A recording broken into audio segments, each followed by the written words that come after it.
Hello students, good morning. Chemistry की online class में आप बच्चों का हार्दिक स्वागत है। मैं उम्मीद करता हूँ आप घर पे सेफ होंगे, सुरक्षित होंगे और कोविड-19 की जो गाइडलाइन है उसकी आप पालना कर रहे होंगे। फिलहाल ये कोरोना का जो माहौल है उसमें आप ऑनलाइन के द्वारा अपनी स्टडी को आगे बढ़ा सकते हो और जो भी टॉपिक तुमको पढ़ाए जा रहे हैं उन्हें आप तरीके से सीख सकते हो, समझ सकते हो। और फिर भी अगर आपको डाउट आता है तो आप जो सब्जेक्ट टीचर आपका है उससे आप डाउट ले सकते हो और उसको समझ सकते हो। मैं आपको हर लेक्चर में बात करता हूँ, अगर किसी विद्यार्थी को अब तक जो टॉपिक पढ़ाए गए हैं अगर इनमें से किसी भी टॉपिक की डाउट होता है तो मुझसे व्हाट्सएप के द्वारा या कॉल करके मुझसे डाउट क्लियर कर सकता है। अन्यथा वो आपके जो डाउट है वो डाउट ही रह जाएंगे, क्योंकि अगर ऑफलाइन क्लास होती तो मैं डाउट को फेस टू फेस डिस्कस कर लेता, लेकिन इस ऑनलाइन क्लास के अंदर डाउट को डिस्कस करने वाला एक सिंगल माध्यम यही है, या तो आप व्हाट्सएप के द्वारा या आप कॉल करके डाउट को क्लियर कर सकते हो। बिना बात किए हम अपने टॉपिक को स्टार्ट करते हैं। हम बात कर रहे थे बोहर के परमाणु मॉडल के बारे में। मैंने आपको बताया था कि जो बोहर का परमाणु मॉडल है वो वैज्ञानिक नील्स बोर के द्वारा दिया गया था, और मैंने इस मॉडल के बारे में कुछ इंपॉर्टेंट पॉइंट आपको बताए थे। थोड़ा एक बार उन टॉपिक को रिवाइज कर देता हूँ ताकि आपको जो पुरानी बातें हैं वो एक साथ रिवाइज हो जाए। मैंने आपसे कहा था कि जो बोहर का परमाणु मॉडल है वो प्लांक के क्वांटम सिद्धांत पर आधारित था। पहला पॉइंट हमारा ये था। दूसरा पॉइंट बोहर ने क्या कहा कि जो अपने पास एटम होता है उसके सेंटर में क्या होता है, न्यूक्लियस होता है, और इलेक्ट्रॉन उसके चारों ओर क्या लगाता है, चक्का लगाता है। किसमें लगाता है? सर्कुलर ऑर्बिट में। यानी ऑर्बिट के बारे में सबसे पहले जानकारी किसने दी? वैज्ञानिक नील्स बोहर ने। तीसरा पॉइंट उसने क्या कहा कि जब इलेक्ट्रॉन रेस्ट पर होता है, जब इलेक्ट्रॉन रेस्ट पर होता है तो अंदर लगने वाला आकर्षण बल बाहर लगने वाले अपकेंद्रीय बल के क्या हो जाता है? बराबर। उसका फॉर्मूला क्या था? kZe²/r² इक्वल टू क्या था? mv²/r। और मैंने आपसे कहा था ये बात सबसे पहले किसने बताई थी? रदरफोर्ड ने। उसके बाद ये बात किसने बताई थी? वैज्ञानिक नील्स बोहर ने। कहानी क्लियर है आपको? फिर चौथा पॉइंट नील्स बोहर ने क्या कहा कि किसी भी एटम के पास इनफाइनाइट ऑर्बिट होते हैं, यानी किसी भी परमाणु के पास अनंत ऑर्बिट होते हैं, लेकिन इलेक्ट्रॉन उसी ऑर्बिट में रहेगा जिसके लिए कोणीय संवेग का मान, यानी जिसके लिए एंगुलर मोमेंटम का मान NH/2π का पूर्ण गुणज होगा। ये बात मैंने आपको बताई थी कि इलेक्ट्रॉन वहीं रहना पसंद करता है जिसके लिए कोणीय संवेग का मान NH/2π का क्या होता है? पूर्ण गुणज। यानी n की वैल्यू हमेशा इंटीजर मल्टीपल होगी, 1 होगी, 2 होगी, 3 होगी, 4 होगी, 5 होगी, 6 होगी, इस प्रकार से। यानी n की वैल्यू 1.5 नहीं होगी, 2.5 नहीं होगी, 3.5 नहीं होगी। कहने का मतलब ये है जो n की वैल्यू होगी वो फ्रैक्शन नहीं होगी, यानी 1.5, 2.5, 3.5 इस प्रकार नहीं होगी, इंटीजर मल्टीपल होगी। उसके अलावा उसने क्या कहा कि जब भी इलेक्ट्रॉन सर्कुलर ऑर्बिट में चक्कर लगाता है तो ना तो वो एनर्जी लेता है ना ही वो एनर्जी देता है। यानी उसके पास जो एनर्जी होती है जब वो चक्कर लगाता है ऑर्बिट में, उस टाइम उसकी एनर्जी क्या रहती है? फिक्स रहती है। उसे बोलते हैं उसका स्थायी ऊर्जा कक्ष, या उसे बोलते हैं उसको स्टेशनरी ऑर्बिट। क्या बोलते हैं उसको? स्थायी ऊर्जा कक्ष, या इंग्लिश में बोलते हैं उसको स्टेशनरी ऑर्बिट। यानी स्टेशनरी ऑर्बिट के बारे में सबसे पहले जानकारी किसने दी हमको? वैज्ञानिक नील्स बोहर ने। ये पॉइंट मैंने आपको बताए थे। इसके अलावा उसने कहा कि जब भी इलेक्ट्रॉन का एक्साइटेशन होता है, यानी जब भी इलेक्ट्रॉन उत्तेजित होगा तो सीधा एक राउंड में जंप करेगा। यानी जब भी एक्साइटेशन होता है ओनली सिंगल स्टेप में होता है। यानी आप ऐसा नहीं करोगे कि अगर आपको इलेक्ट्रॉन को n=1 से, अगर आपको इलेक्ट्रॉन को n=4 में लेके जाना है तो 1 से 2, 2 से 3, 3 से 4 ऐसा नहीं जाएगा, वो एक साथ जंप करेगा। और जब इलेक्ट्रॉन डी एक्साइट होता है तो वो मल्टीपल स्टेप में आता है। और मैंने आपसे कहा था जितनी एनर्जी वो लेके जाएगा उतनी ही एनर्जी आपको आगे जाके मिलेगी, क्योंकि हम कहते हैं लॉ ऑफ एनर्जी कंजर्वेशन, उसे बोलते हैं ऊर्जा संरक्षण का नियम। ये बातें जो थी मैंने बोहर के परमाणु मॉडल में इससे पहले वाले लेक्चर में आपके साथ डिस्कस की थी। उम्मीद करता हूं ये सारी बातें आपको क्लियर हो गई होंगी। आज हम बात करने वाले हैं इससे आगे के टॉपिक की, और उस टॉपिक का नाम हमारे पास application of Bohr's atomic model. उस टॉपिक का नाम क्या है? Application of Bohr's atomic model. यानी हमको आज पढ़ना है एप्लीकेशन पार्ट किसका? बोहर एटॉमिक मॉडल का, कि बोहर का जो परमाणु मॉडल है उसका एप्लीकेशन क्या क्या हो सकता है। उसमें सबसे पहला पॉइंट जो हमारे पास है वो हमारे पास क्या है? Calculation of. सबसे पहले किसकी बात करेंगे? सबसे पहले बात करने वाले हैं हम कैलकुलेशन ऑफ रेडियस। सबसे पहले किसकी बात करने वाले हैं? सबसे पहले हम बात करेंगे त्रिज्या का परिकलन, कि आपके पास जो एटम है और जो इलेक्ट्रॉन है उन दोनों के बीच की दूरी कितनी है। यानी हम देखना चाहते हैं कि न्यूक्लियस से इलेक्ट्रॉन की डिस्टेंस कितनी होती है। यानी सबसे पहले किसको कैलकुलेट करेंगे? सबसे पहले कैलकुलेट करेंगे हम रेडियस को। किसको कैलकुलेट करेंगे? रेडियस को। मेरी बात को आप ध्यान समझना। अब जो ये एप्लीकेशन पोर्शन जो चालू हो रहा है वो एक मैथमेटिकल पोर्शन है। यानी जिसके अंदर आप गणित के नियमों का उपयोग करोगे और क्या निकालोगे, रेडियस निकालोगे। रेडियस क्या है, मतलब कि आपके पास ये एटम है, इस एटम के अंदर यहाँ पर न्यूक्लियस है और यहाँ पर इलेक्ट्रॉन बैठा हुआ है, तो इस न्यूक्लियस से इस इलेक्ट्रॉन की ये जो डिस्टेंस है, ये डिस्टेंस r है, ये r आप किस प्रकार निकालोगे, चाहे इलेक्ट्रॉन यहाँ पर हो, चाहे यहाँ पर हो, चाहे यहाँ पर हो, चाहे यहाँ पर हो। यानी आपके पास जो डिस्टेंस है, ये जो डिस्टेंस आ रही है, इन डिस्टेंसों को आप बोहर के परमाणु मॉडल से किस प्रकार निकालोगे, उसका हमको निकालना है फॉर्मूला। उसका हमको क्या निकालना है, फॉर्मूला। कहानी क्लियर है। यानी हमारे पास जो पहला पॉइंट है, वो पॉइंट क्या है हमारे पास, कैलकुलेशन ऑफ रेडियस। किसका रेडियस, हमें निकालनी है इस इलेक्ट्रॉन की इस न्यूक्लियस से दूरी, कि इस इलेक्ट्रॉन की इस न्यूक्लियस से दूरी कितनी होगी। तो देखो आप बोर्ड पे कि जब आपको रेडियस निकालनी हो तो रेडियस का फॉर्मूला किस प्रकार डिराइव किया जाता है। बोर्ड पे देखो ध्यान से, ये पॉइंट काफी इंपॉर्टेंट है कि अगर आपको रेडियस निकालनी हो, अगर आपको रेडियस निकालनी हो तो आप रेडियस को किस प्रकार निकालोगे। देखो जी, यहां लिख रहा हूं मैं, कैलकुलेशन ऑफ रेडियस। किसकी बात कर रहे हैं, सबसे पहले बात करें हम रेडियस की। पहले मैं देख लेता हूं कि आपको कैमरे में विजिबल है कि नहीं। हाँ भाई क्लियर है। देखो हम रेडियस की कैलकुलेशन किस प्रकार करेंगे। देखो हम ये जानते हैं, हम क्या जानते हैं, हमारे पास ये एटम, साफ सा बना देता हूं जिससे आपको क्लियर हो जाए। हम ये जानते हैं हमारे पास एक एटम है, इस एटम में यहां पर क्या होगा, बीच में न्यूक्लियस होगा कि नहीं होगा, और यहां पर इलेक्ट्रॉन क्या लगा रहा होगा, इसके चारों चक्कर लगा रहा होगा। मैंने आपको बताया था ये वाला जो फोर्स होता है इसे बोलते हो आप Fa। क्या बोलते हो इसे हम, ये अंदर जो लगने वाला आकर्षण बल है इसे बोलते हैं फोर्स ऑफ अट्रैक्शन, और ये जो बाहर लगने वाला आकर्षण बल है इसे बोलते हो आप Fc। इसे बोलते हो आप सेंट्रीफ्यूगल फोर्स, या जिसे हिंदी में बोलते हैं अपकेंद्रीय बल। इसे हिंदी में क्या बोलते हैं, अपकेंद्रीय बल, और इसे क्या बोलते हैं, आकर्षण बल। इसी का दूसरा नाम होता है, इसे बोलते हैं कूलाम्बिक बल। बात क्लियर है आपको, ठीक है साहब। अब सुनो मुद्दे वाली बात, चूंकि हम जानते हैं, चूंकि हम क्या जानते हैं, हम ये जानते हैं kZe² upon r² equal to क्या होता है, mv² अपॉन r। बताओ ये बात बताई थी नहीं बताई थी, ये बात नील्स बोर ने कही थी नहीं कही थी, कि जब इलेक्ट्रॉन रेस्ट पर होता है तो अंदर लगने वाला आकर्षण बल बाहर लगने वाले अपकेंद्रीय बल के क्या हो जाता है, बराबर हो जाता है। और ये बात तो रदरफोर्ड ने भी कही थी। तो हमारे पास पहली इक्वेशन क्या आ गई, kZe² upon r² equal to क्या होगा, mv² अपॉन r। ये क्या है अपने पास, ये हमारे पास है फोर्स ऑफ अट्रैक्शन, और ये हमारे पास क्या है, ये हमारे पास है सेंट्रीफ्यूगल फोर्स। क्लियर है, ये हमारे पास आ गया समीकरण नंबर फर्स्ट। एक चीज को ध्यान से देखना आप, इस चीज के बारे में तो बोर्ड ने पहले कहा था ना भाई कि फोर्स ऑफ अट्रैक्शन किसके बराबर होता है, सेंट्रीफ्यूगल फोर्स के। यानी kZe² अपॉन r² क्या होगा, mv² ओवर r। ये इक्वेशन होगी फर्स्ट। चूंकि हम ये जानते हैं mvr, हम क्या जानते हैं, mvr। उससे पहले आप ये कर सकते हो, देखो इसको सोल्व कर सकते हैं ना हम, इसको सोल्व कैसे कर सकते हैं, देखो आप बताओ, r से r कैंसिल होगा कि नहीं होगा, हो जाएगा। ये r है और ये r² है, तो बताओ r से r कैंसिल होगा कि नहीं हो जाएगा। तो अगर अपने पास mv² की, देखो आप, तो मैं कहूंगा mv² किसके बराबर हो गया, kZe² अपॉन r के बराबर होगा कि नहीं होगा। दिख रहा है ना आपको भाई, kZe², भाई ये अपने पास क्या है, फोर्स ऑफ अट्रैक्शन है, बराबर क्या होगा, फोर्स ऑफ सेंट्रीफ्यूगल होगा कि नहीं होगा। ये बात तो हमको बोर्ड ने कही थी। तो मैं कहूंगा ये फॉर्मूला क्या होगा, kZe² upon r² equal to क्या होगा, mv² अपॉन r। तो बताओ r से r कैंसिल होगा कि नहीं होगा।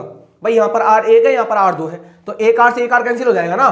तो बताओ यहाँ पर एक r बचेगा नहीं बचेगा, तो mv² बराबर क्या हो जाएगा, kZe² अपॉन r। तो अगर मुझे यहाँ से v² की वैल्यू चाहिए तो कितनी हो जाएगी मेरे पास, kZe² अपॉन क्या आ जाएगा मेरे पास, r तो है ही नीचे, बताओ ये m बटे में जाएगा नहीं जाएगा। तो हमारे पास फॉर्मूला क्या बन जाएगा, v² बराबर क्या हो जाएगा मेरे पास, kZe² अपॉन ये m बटे में चला जाएगा, क्या आ जाएगा मेरे पास, mr। बताओ यहां तक बात क्लियर रहेगी। ये हमारे पास हो गई इक्वेशन नंबर सेकंड। कौन सी इक्वेशन आ गई, सेकंड। ध्यान से देखो आप इक्वेशन को, इक्वेशन किस प्रकार आ रही है, क्योंकि हम ये जानते हैं, क्योंकि हम क्या जानते हैं, kZe² upon r² equal to होता है mv² अपॉन r। r से r कैंसिल हो जाएगा, तो मैं कहूंगा mv² बराबर क्या हो जाएगा, kZe² अपॉन r। और अगर मुझे यहाँ से v² की वैल्यू चाहिए, बताओ m बटे में जाएगा नहीं जाएगा, तो आ गया। चूंकि हम ये भी जानते हैं, हम ये जानते हैं mvr इक्वल टू क्या होता है, nh अपॉन 2π। बताए थे, ये बात बोर्ड ने कही थी कि इलेक्ट्रॉन वही रहेगा जिसके एंगुलर मोमेंटम की वैल्यू nh अपॉन 2π का क्या होगी, इंटीजर मल्टीपल। कहानी क्लियर थी। तो बताओ यहां से मैं v की वैल्यू निकाल सकता हूं क्या, यहां से v बराबर क्या होगा, nh अपॉन 2π। बताओ m और r नीचे जाएंगे नहीं जाएंगे, बटे में चले जाएंगे ना। इतनी सी गणित तो जानते हो आप। अगर मुझे यहां से v की वैल्यू निकालनी है तो बताओ m और r बताओ बटे में जाएंगे नहीं जाएंगे। ये हमारे पास हो गई। यहां से किसकी वैल्यू आ गई, v की। तो बताओ v² बराबर क्या होगा, अगर मैं इसको स्क्वायर करूंगा तो ये भी स्क्वायर हो जाएंगे, तो क्या बन जाएंगे, ये बन जाएगा n², ये क्या बन जाएगा h² अपॉन इसका स्क्वायर करोगे क्या हो जाएगा, 2 का स्क्वायर करोगे 4 हो जाएगा, पाई का स्क्वायर करोगे क्या बनेगा, π², m का स्क्वायर क्या होगा m² और r का स्क्वायर क्या होगा मेरे पास r²। बताओ इक्वेशन नंबर 3 आई कि नहीं आई। ध्यान से देख लो आप इक्वेशन को, क्लियर इक्वेशन आपको पूरी, आपको इक्वेशन क्लियर में क्या कहना था, देखो ध्यान से इक्वेशन को आप वापिस देखो ध्यान से। हमारे पास पहले फॉर्मूला क्या था, K Z E square upon are square equal to क्या होता है M we square upon R. ठीक है भाई, बताओ आर से आर कटेगा नहीं कटेगा, तो बताओ एम वी स्क्वायर, इधर तो भाई एम वी स्क्वायर बच गया ना, तो मैं इसको यहां उठा के ले आया, तो एम वी स्क्वायर बराबर क्या रह गया के जेड ई स्क्वायर अपॉन आर। अगर मुझे यहां से वी स्क्वायर की वैल्यू चाहिए तो बताओ एम बटे में जाएगा नहीं जाएगा, तो वी स्क्वायर बराबर क्या हो जाएगा के जेड ई square upon M R. Equation number आ गया मेरे पास सेकंड। चूंकि हम जानते हैं कि एम वी आर बराबर क्या होता है एन एच अपॉन 2 पाई होता है, एन एच अपॉन 2 पाई। तो अगर मुझे यहां से वी की वैल्यू निकालनी है तो बताओ एम और आर बटे में जाएंगे नहीं जाएंगे, तो हमारे पास क्या आ जाएगा n h upon 2 pi m into r. और अगर मुझे इसे स्क्वायर करना है, अगर मैं इसका स्क्वायर कर दूं तो वी का स्क्वायर क्या होगा वी स्क्वायर, बताओ इधर भी स्क्वायर होगा कि नहीं होगा, तो एन का स्क्वायर क्या हो जाएगा एन स्क्वायर, एच का स्क्वायर एच स्क्वायर, 2 का स्क्वायर करते हो क्या बनता है 4, पाई का स्क्वायर करते हो पाई स्क्वायर, एम का स्क्वायर एम स्क्वायर, आर का स्क्वायर क्या हो जाएगा मेरे पास आर स्क्वायर। अब देखो आप इस इक्वेशन नंबर 2 को और इक्वेशन नंबर 3 को देखो, ये वैल्यू वी स्क्वायर की है और ये वैल्यू भी किसकी है वी स्क्वायर की, तो बताओ ये दोनों इक्वेशन आपस में बराबर होंगी कि नहीं होगी। देखो ना आप इसको देखो ध्यान से आप, और आप इसको देखो ध्यान से, दोनों ही वैल्यू किसकी है वी स्क्वायर की, दोनों ही वैल्यू किसकी है वी स्क्वायर की। तो मैं कह सकता हूं, मैं यहां लिख दूं या आगे लिखूं, स्पेस आपको अवेलेबल है क्या, देखो जी, तो मैं कह सकता हूं फ्रॉम इक्वेशन, यहां लिख रहा हूं मैं from equation second and third, यानी इक्वेशन नंबर 2 से इक्वेशन नंबर 3 से बताओ ये दोनों वैल्यू आपस में बराबर होंगी कि नहीं होगी, क्योंकि ये वैल्यू भी वी स्क्वायर की है और ये वैल्यू भी किसकी है वी स्क्वायर की। तो मैं कह सकता हूं, मैं क्या कह सकता हूं, देखो आप, मैं कह सकता हूं के Z E square upon M R equal to क्या आ जाएगा हमारे पास N square H square upon 4 pi square M square R square. बताओ आएगा नहीं आएगा, भाई ये वैल्यू वी स्क्वायर की है और ये वैल्यू भी किसकी है वी स्क्वायर की, तो बताओ दोनों वैल्यू आपस में बराबर होंगी कि नहीं होंगी, हो जाएगी। तो देखो आप, इधर m 2 है इधर 1 m है, बताओ 1 m से 1 m कटेगा नहीं कटेगा, इधर r 2 है इधर r 1 है, बताओ 1 r से 1 r कटेगा नहीं कटेगा, कटेगा। हमें क्या निकालनी है, हमें निकालनी है रेडियस, तो रेडियस कहां है यहाँ पर, यही तो है आपकी रेडियस, तो इस रेडियस को मैं यहां ले जाऊंगा ऊपर, देखो ध्यान से, इस रेडियस को देखो पहले लिख देता हूं मैं, यहां क्या बच गया, यहां बच गया के जेड ई स्क्वायर, बटे में कुछ नहीं बचा ना यहाँ पर, इक्वल टू क्या हो गया हमारे पास एन स्क्वायर एच स्क्वायर, बटे में क्या बच गया यहाँ पर 4 पाई स्क्वायर, यहां पर 1 m रह गया और यहां पर 1 r रह गया। क्लियर है, अब देखना ध्यान से, इस आर को मैं यहां ले जाऊं, इस आर को मैं लेके जा रहा हूं यहां पर, बताओ मल्टीप्लाई में जाएगा नहीं जाएगा, तो यहां पर क्या आ जाएगा के Z E square into r equal to क्या हो जाएगा एन स्क्वायर एच स्क्वायर, बटे में क्या आ जाएगा 4 पाई स्क्वायर एम। बताओ आएगा नहीं आएगा। अब मुझे किसकी वैल्यू निकालनी है, मुझे वैल्यू निकालनी है रेडियस, तो रेडियस क्या होती है आर, तो बताओ आर बराबर क्या आएगा, आर बराबर क्या आएगा एन स्क्वायर एच स्क्वायर, बटे में क्या आएगा 4 पाई स्क्वायर एम। बताओ ये के जेड ई स्क्वायर, बताओ बटे में जाएगा नहीं जाएगा, तो क्या बन जाएगा के जेड ई स्क्वायर। बताओ फॉर्मूला आया कि नहीं आया, दिख रहा है आपको रेडी का फॉर्मूला, आ बराबर क्या हो जाएगा n square H square 4 pi square m k Z ई स्क्वायर। इस फॉर्मूले को ध्यान से देखो आप, ये फॉर्मूला आपके एनसीईआरटी में लिखा हुआ है, ये फॉर्मूला कैसे आया मैंने आपको समझा दिया है। आ बराबर क्या होगा एन स्क्वायर एच स्क्वायर, बटे में क्या आएगा 4 pi square m k Z ई स्क्वायर। अब आप देखो यहां से, यहां पर एच क्या होता है, यहां पर एच होता है प्लांक्स कांस्टेंट, क्या होता है प्लांक्स कांस्टेंट, एच क्या होता है यहां पर, एच यहां पर होता है प्लांक्स कांस्टेंट, क्या होता है प्लांक कांस्टेंट, जिसकी वैल्यू कितनी होती है 6.626 इंटू 10⁻34 जूल इंटू सेकेंड, यही होती है। आप बताओ, बताओ 4 भी कांस्टेंट है कि नहीं, अरे 4 भी कांस्टेंट ही होगा। पाई की वैल्यू कितनी होती है 3.14, ये भी कांस्टेंट होगा। मास क्या है यहां पर, m क्या है, m बराबर है mass of electron, mass of electron, ये भी फिक्स होगा कि नहीं होगा, कितना होता है किलोग्राम में, ये होता है 9.1 इंटू 10⁻31 किलोग्राम में, और ग्राम में कितना होगा 9.1 इंटू 10⁻28, किसमें ग्राम। बताओ ये भी फिक्स होगा कि नहीं होगा, ये भी फिक्स हो गया। के क्या होता है, देखो के क्या है यहां पर, के बराबर यहां पर है कूलम्बिक कांस्टेंट, के बराबर क्या है कूलम्बिक कांस्टेंट, जिसकी वैल्यू कितनी होती है, इसकी वैल्यू होती है 9 into 10⁻9 newton metre square upon coulomb square. क्या वैल्यू होती है इसकी, इसकी वैल्यू होती है newton metre square upon coulomb square. Z क्या है, जेड बराबर क्या होता है, जेड बराबर होता है एटॉमिक नंबर, क्या होता है एटॉमिक नंबर, क्या होता है जेड बराबर एटॉमिक नंबर। ई क्या होता है, ई होता है हमारे पास चार्ज ऑन इलेक्ट्रॉन, क्या होता है चार्ज ऑन इलेक्ट्रॉन, जो कितना होता है 1.6 इंटू 10⁻19 कूलम, ठीक है। और एन क्या है, यह एन बराबर क्या है, यह एन बराबर नंबर ऑफ ऑर्बिट, क्या है नंबर ऑफ ऑर्बिट। पूरा समझ में आ रही है आपको, इक्वेशन पूरी समझ में आ रही है। ध्यान से देखो आप इक्वेशन को, इक्वेशन क्या कह रही है, इक्वेशन क्या है हमारे पास कि आ बराबर क्या होगा n square H square upon 4 pi square m k Z ई स्क्वायर। यहां पर एन क्या है ऑर्बिट है, एच क्या है प्लांक स्थिरांक है, 4 क्या है कांस्टेंट होगा। पाई क्या होता है 3.14, एम क्या होता है इलेक्ट्रॉन का मास जो भी कांस्टेंट होता है, के क्या होता है कूलम्बिक स्थिरांक जिसका मान भी कांस्टेंट होता है, ई क्या है चार्ज ऑन इलेक्ट्रॉन वो भी क्या होता है कांस्टेंट होता है। यानी आपके पास जो आर की वैल्यू है, इस चीज को ध्यान रखना। पहले मैं इसको साफ कर रहा हूं, पूरी बात आप समझो ध्यान से, पूरी बात समझो ध्यान से मैं क्या कह रहा हूं। आपके पास जो आर की वैल्यू, आपके पास आर की वैल्यू क्या आई, देखो ध्यान से बात, आपके पास आर की वैल्यू क्या आई, आपके पास आर की वैल्यू आई n square H square upon 4 pi square m k Z ई स्क्वायर। अब देखो इसमें ये भी कांस्टेंट है, इसमें ये भी कांस्टेंट है, इसमें ये भी कांस्टेंट है, इसमें ये भी कांस्टेंट है, इसमें ये भी कांस्टेंट है। जेड कांस्टेंट होगा क्या, नहीं भाई, हर एटम का परमाणु क्रमांक अलग अलग होता है ना, तो जेड तो कांस्टेंट होगा ही नहीं। लेकिन बताओ ई कांस्टेंट होगा कि नहीं होगा। जिनको मैंने गोला किया है वे सारे के सारे क्या है कांस्टेंट। क्या एन कांस्टेंट हो सकता है क्या भाई, एन तो ऑर्बिट होगा ना, कभी 1 होगा 2 होगा 3 होगा 4 होगा 5 होगा। क्या एन की वैल्यू कांस्टेंट हो सकती है क्या, नहीं होगी। तो मैं कांस्टेंट को तो अलग कर रहा हूं और जो नहीं कांस्टेंट है उनको मैं अलग कर रहा हूं। देखो ध्यान से बात, तो आर बराबर क्या हो जाएगा h square upon 4 pi square m k e square. ये तो हमारे पास कौन है, जिनकी वैल्यू क्या है कांस्टेंट। साथ में क्या है ऊपर क्या रह जाएगा एन स्क्वायर, बट्टे में क्या रह जाएगा जेड। ये कौन है, ये तो वो है जो कौन है कांस्टेंट है, और ये कौन है जो क्या है वेरिएबल। ये क्या है जिनकी वैल्यू क्या होगी चेंज। अब देखो इसकी वैल्यू कितनी होती है, इतनी होती है। इसकी वैल्यू कितनी होती है 4 होती है। पाई की वैल्यू कितनी होती है 3.14। एम की वैल्यू कितनी होती है, इतनी होती है। के की वैल्यू कितनी होती है, इतनी होती है। ई की वैल्यू कितनी होती है, इतनी होती है। बताओ ये सारी सारी वैल्यू कांस्टेंट है कि नहीं। तो जब आप इसको सोल्व करोगे तो आर की वैल्यू कितनी आएगी, इतनी आएगी भाई 0.529 इंटू ये तो कांस्टेंट रहेगा एन स्क्वायर अपॉन जेड। ये अपने पास वैल्यू आएगी एंगस्ट्रॉम में। किसमें आएगी वैल्यू, एंगस्ट्रॉम में। ये निकाल लिया आपने रेडियस। ये क्या है, ये है radius of electron from nucleus. इस फॉर्मूले से क्या निकाल सकते हो आप कि जो अपने पास इलेक्ट्रॉन है उसकी न्यूक्लियस से दूरी कितनी होगी। बात समझ आ रही है आपको कि मैंने फॉर्मूला किस प्रकार निकाला। कहानी क्लियर है, कहानी क्लियर है कि ये फॉर्मूला किस प्रकार आया। तो आ बराबर क्या होगा 0.529 into n square upon Z angstrom. कहानी क्लियर है, कहानी क्लियर है। एक बार फिर से बताऊं आपको, एक बार फिर से डिराइव करूं। देखो ध्यान से, एक बार फिर से इस फॉर्मूले को उत्पन्न करते हैं कि ये फॉर्मूला आया तो आया कैसे, ताकि आपको बातें और भी क्लियर हो जाए कि जो फॉर्मूला आया वो फॉर्मूला आया तो आया कैसे। देखो भाई हम ये जानते हैं, इधर लिख देता हूं थोड़ा साइड में ताकि आपको बातें और भी क्लियर हो जाए अच्छी तरीके से।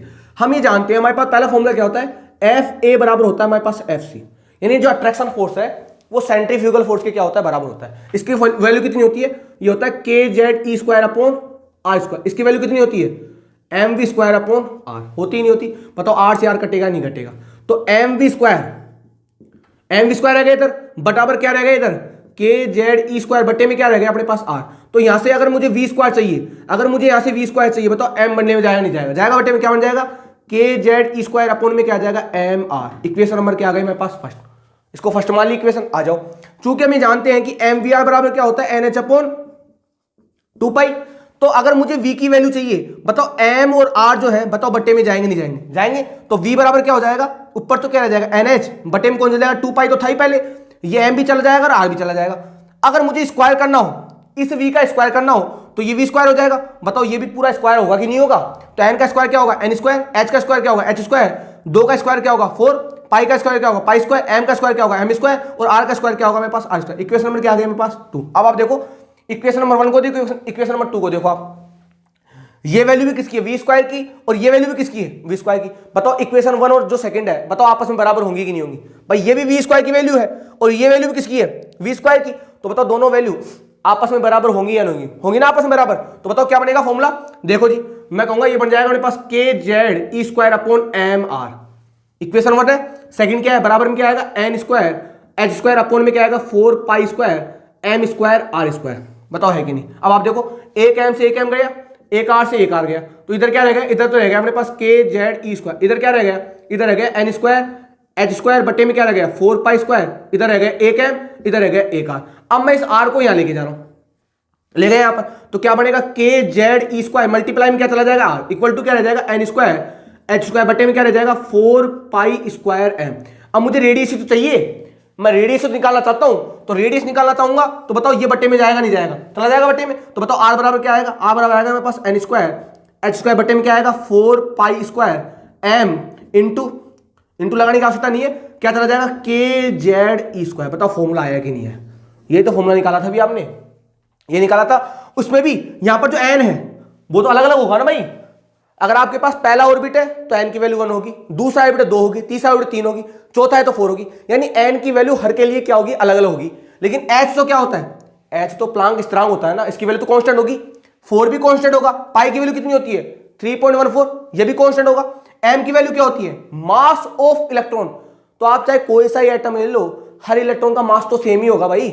k क्या होता है, k को बोलते हैं कूलाम्ब स्थिरांक। क्या बोलते हैं, कूलाम्बिक कांस्टेंट। इसकी वैल्यू भी क्या होती है, फिक्स होती है। z क्या होता है, z हमारे पास होता है परमाणु क्रमांक। क्या होता है, परमाणु क्रमांक। बताओ क्या परमाणु क्रमांक कांस्टेंट हो सकता है क्या, हर एटम के लिए परमाणु क्रमांक क्या होगा, अलग अलग। और e क्या होता है, e क्या होता है, E होता है हमारे पास इलेक्ट्रॉन के ऊपर आवेश। अब चाहे आपके पास कोई सा इलेक्ट्रॉन हो, आवेश तो सबके पास -1.6 इंटू 10⁻⁹ गुलाम ही होगा। तो मैं कहूंगा यहां पर कौन कौन कांस्टेंट है, ये भी कांस्टेंट है, ये भी, ये भी, ये भी, ये भी और साथ में ये भी। यानी हमने कांस्टेंट को अलग कर लिया। कौन कौन कर लिया, h²/4π² m साथ में k e², ये सारे के सारे क्या है, कांस्टेंट। बचा कौन ऊपर तो बच गया n², बटे में कौन बच गया, z। अब इनकी वैल्यू रख दो आप। h की वैल्यू आप जानते हो, h की वैल्यू कितनी होती है 6.626 इंटू 10⁻34 जूल इंटू सेकेंड। हाँ भाई 4 तो 4 होता ही है। पाई की वैल्यू कितनी होती है 3.14। m की वैल्यू कितनी है यहाँ पर 9.1 इंटू 10⁻31 kg। ठीक है, आगे बढ़ो। k क्या है, k भी अपने पास कांस्टेंट है, जिसकी वैल्यू कितनी होती है 9 इंटू 10⁹ न्यूटन मीटर स्क्वायर पर कूलम स्क्वायर।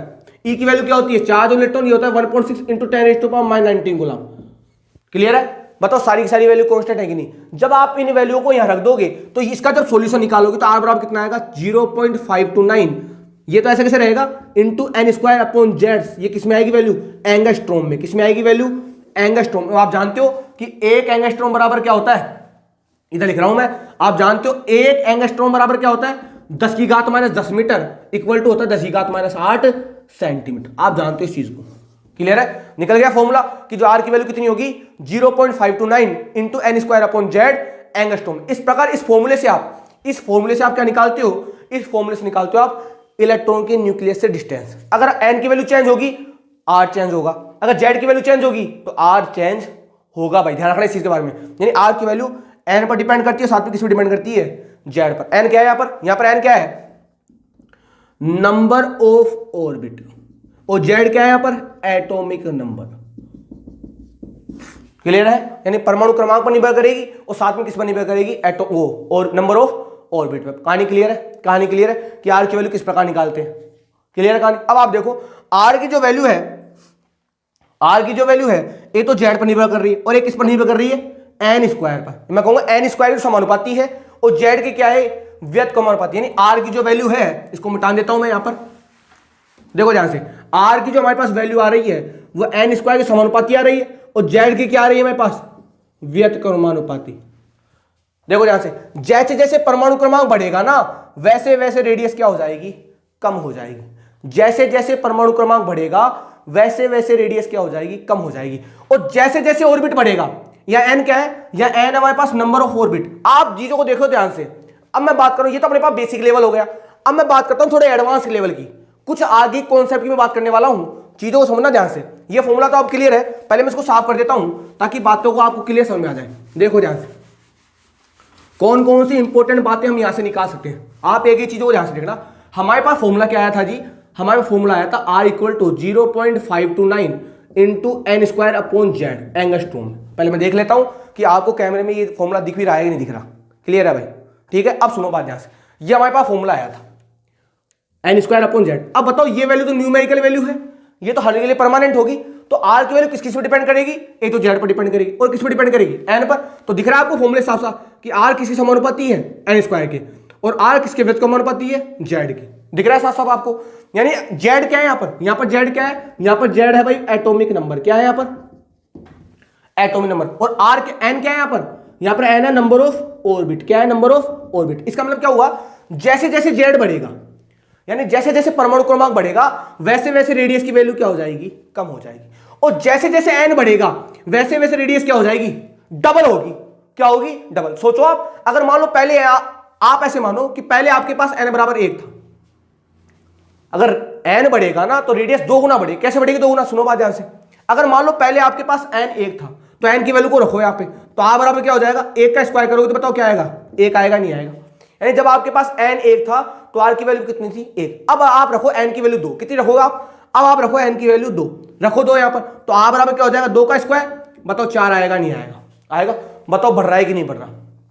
अगर ये 2 है बताओ 2 गुना हुआ कि नहीं हुआ, हो गया ना 2 गुना, बढ़ गया ना सीधा, पता लग रहा है क्योंकि ये अपने पास है स्क्वायर, क्या है अपने पास स्क्वायर, यानी ग्राफ ऐसे बढ़ेगा एक साथ, बताओ बढ़ेगा नहीं बढ़ेगा, कहानी क्लियर है। यानी जैसे जैसे z बढ़ेगा वैसे वैसे r कम होगा, और जैसे जैसे n बढ़ेगा वैसे वैसे r की वैल्यू क्या होगी, बढ़ती चली जाएगी। इसका मतलब क्या हुआ, अगर मान लो, इसका मतलब ये हुआ अगर मान लो आपको एग्जाम में ये दो फॉर्मूले समझ आ गए, आपको समझ आ गए, इसका मतलब क्या हुआ, अगर आपको एग्जाम में दो परमाणुओं की रेडियस दी जाए, अगर आपको एग्जाम में दो परमाणुओं की रेडियस का अनुपात निकाला जाए, अगर आपसे एग्जाम में दो परमाणुओं की रेडियस का अनुपात पूछा जाए तो आप इस फॉर्मूले कैसे निकालोगे। सोचो आपके पास दो एटम है, एक एटम हमारे पास A है और एक हमारे पास एटम क्या है B, इसकी रेडियस हमारे पास R1 है, इसकी रेडियस हमारे पास क्या है R2, ठीक है, इसका परमाणु क्रमांक Z1 है, इसका परमाणु क्रमांक कितना है Z2, और आपसे पूछ लिया जाए बताओ R1 अपॉन R2 किसके बराबर होगा।